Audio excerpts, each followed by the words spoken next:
Ladies and gentlemen, welcome to Kangwana Media Live.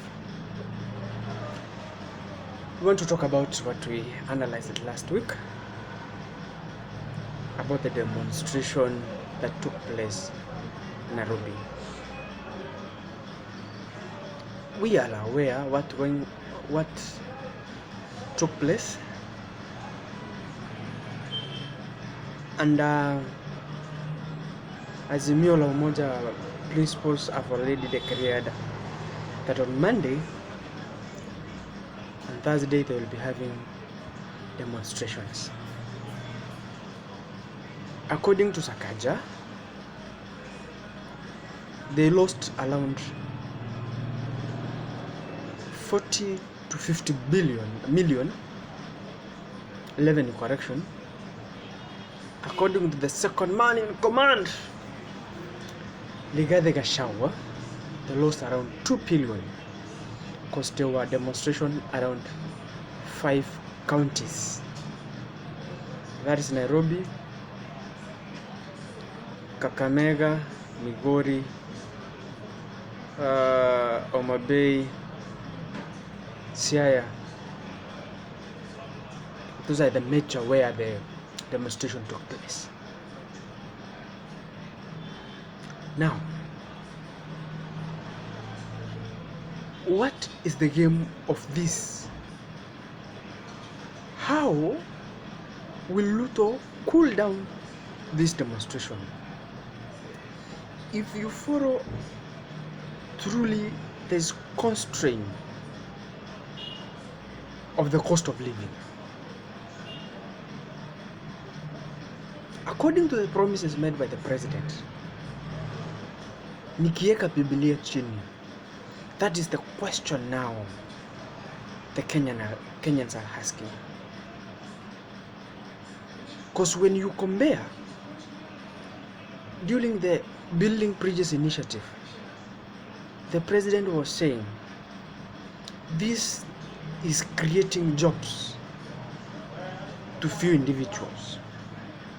But now when you see, we have the office of the Prime Cabinet Secretary, we have the office of the spouse of the Prime Cabinet Secretary against the Constitution.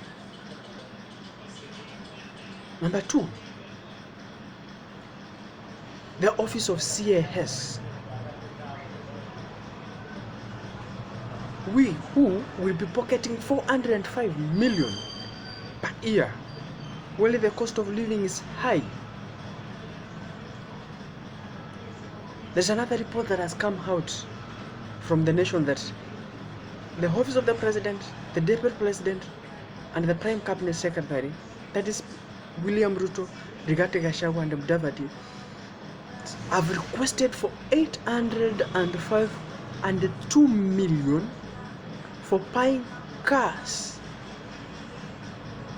while the cost of living is very high. The shilling and the dollar, when you compare now, it is not making sense completely. Where are we heading? Are we heading to the right direction? You heard that the parastatals are being sold to private.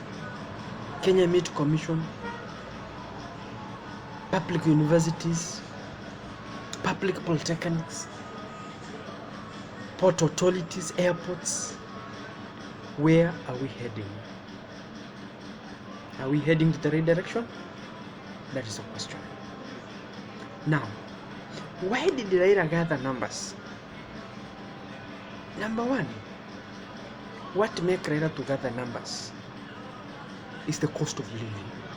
People have felt that the government is pushing them by hiking taxes. Number 2, police. If police have left these people to demonstrate without interfering with tear gas and other things, even the numbers were not to be much high, because people were provoked by police, high cost of living. Now, as many people to come out in numbers and say, no, what you promised us is not what you're doing. You promised the Mama Mboga to be in cabinet. Hii serikali ni ya Mama Mboga, to a wheelbarrow, to a boda. Let us start by CS. Is Mama Mboga in CS, where the brutalist CS is around 200 million worthy? When we come to permanent secretaries, is Mama Mboga in a permanent secretary? When we come to CAS, is Mama Mboga there? Now, Kenyans have started opening their eyes. It was a long con.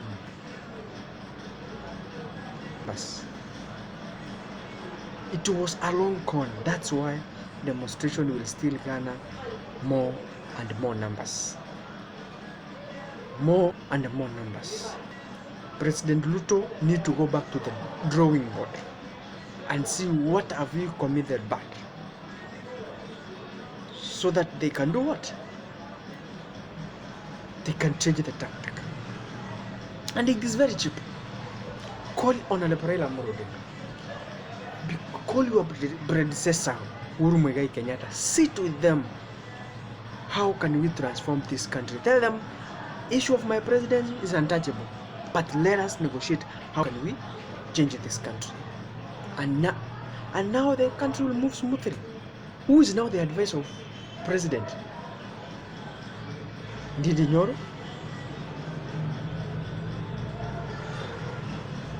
David Indi, who have never been a president. We only have one predecessor who is arrived, Uhuru Muigai Kenyatta. He knows the tactic. Ruto has been the deputy president.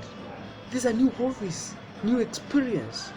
He doesn't, yes, you need to look for the predecessors. Guys, Kenya is heading to the bad direction if we don't shout. I know the president will hear this. Let them talk with the Right Honorable Raila Amolo Odinga. Let them call Raila, call Ruto, have dialogue, structure. Because I know that if we had changed the constitution, putting that the winner not to take everything, we were not to have these issues. If we go back to constitution amendment again, the time is rigged, 12 years too much. We go back to amendment of the constitution, we change the structure of the constitution. By number one, removing these issues of ministers eating money for nothing. Mtu ameajiriwa and is eating our money. We take this thing to parliament, members of parliament to be PS. Let them come from parliament, CAS, parliament. Let them people give us more allowance. This issue of president having 90 to 100 vehicles, CAS having 3 to 5 vehicles. A lot of bodyguards is eating this country. Another thing is corruption is eating this country. Let us go back to the drawing board. If it's changing the constitution, we collect where it is not necessary, where it is eating Kenyans.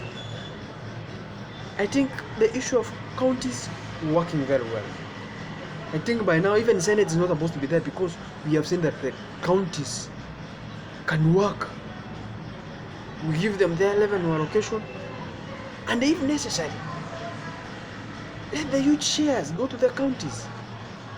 We have the ESCs of every county, so that they can manage the resources well. So my brothers and sisters, demonstration will go on. If these three gentlemen will not sit on board and agree, because Ruto commander half of the country, Raila commander half of the country, you cannot lead a half of the country alone with against demonstrations. They need to sit on the board, agree, And remember, we don't need an handshake. We don't need an handshake. If you agree on the back of the camera, well and good. But we see performance. Cost of living coming down for Kenyans to settle. Members, thank you for subscribing. We are at 30. We need to move. Please share and subscribe. If you're watching this video the first time, please share as we make us grow. Thank you.